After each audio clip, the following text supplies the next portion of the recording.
chancing kayo dun, ha? Sarap ba yakap? Ikaw talaga, loko ka. Ayoko na. Ibaba mo na ako, Hindi, ibaba Mang! mo na ako. Delikado, Mang! Dire-diretso na Sinabi to, na Mang! ibaba mo na ako eh!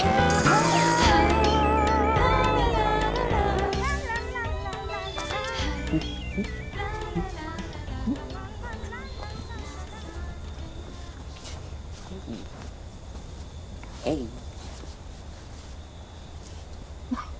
Nanalo ba tayo sa loto, anak? Di pa, Nay, pero parang nanalo na rin ang puso ko.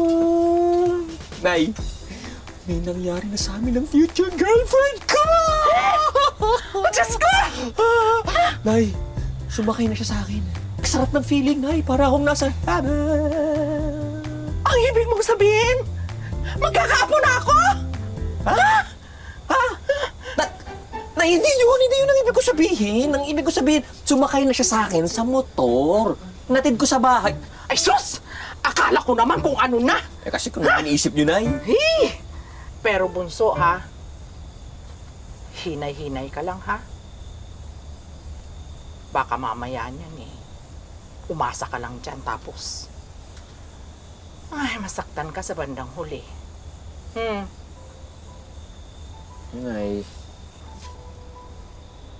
alam ko naman, Nay, na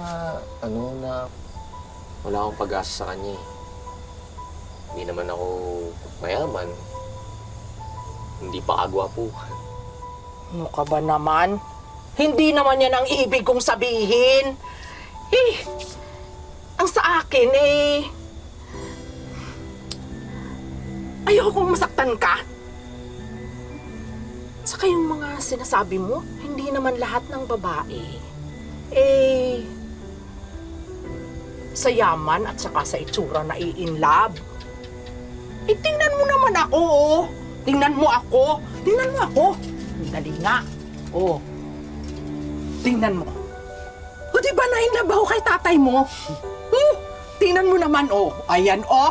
Oh, ay, magkahugis talaga kayo ng mukha ng tatay mo. Ayan.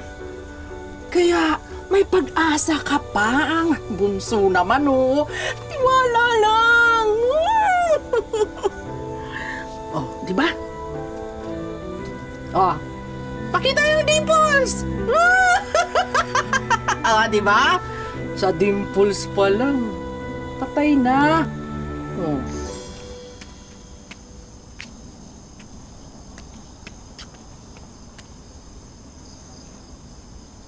Nandito ka na pala. Kanina pa kita hinihintay eh. Roxanne.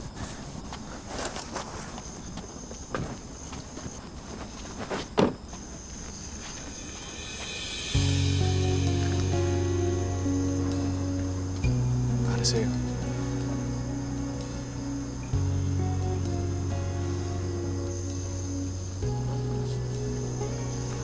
Ito pa.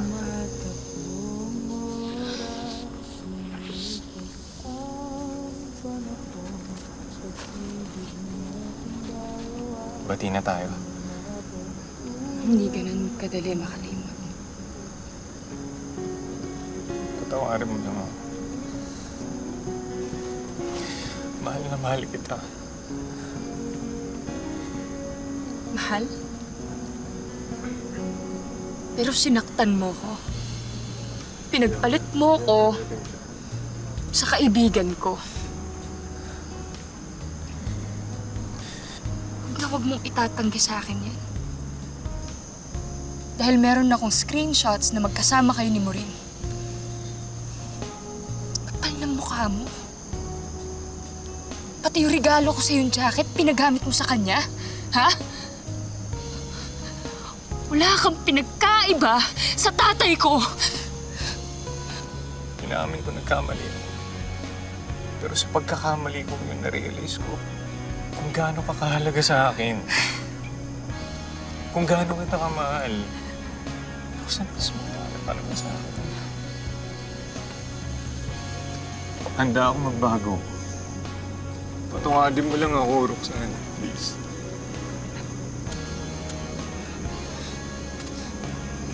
Joseph, kahit kailan, hindi ka nawala sa puso ko.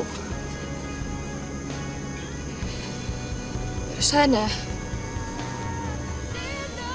huwag natin madaliin lahat.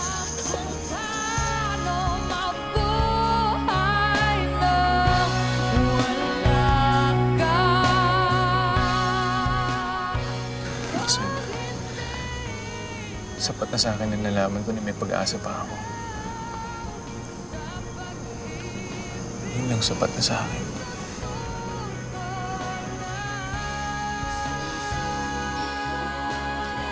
Kaz, natatakot ako eh. Kasi baka iwan na naman niya ako ulit.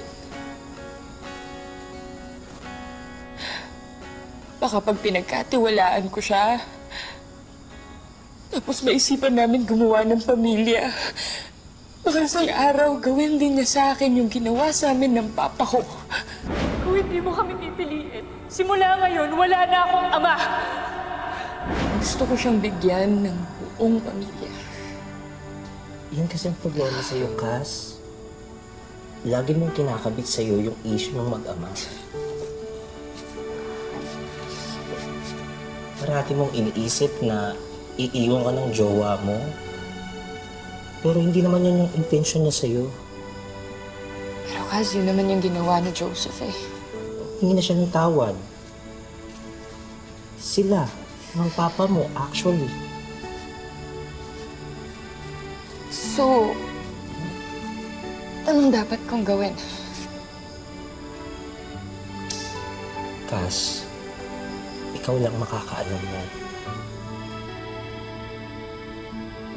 Iniwan, nasaktan, natakot ng magmahal. May pag-asa pa kayang lumigaya si Roxanne? Siguro naman. Lalo na kung ibababa niya muna ang mga isyong pasan-pasan at ang kanyang puso ay muli niyang bubuksan. Abo! Andali! Oh! Bakit ka nandito? Po? Nagpa-deliver po kayong alak, oh. Ay, oo nga pala. Oo nga pala, inom tayo. Halika, sama mo kung mag-iinom tayo. Ay, naku, hindi po pwede. May delivery pa po kasi ako. Hindi na. Oh. Wala akong kasama eh. Ano? Delivery? O ako?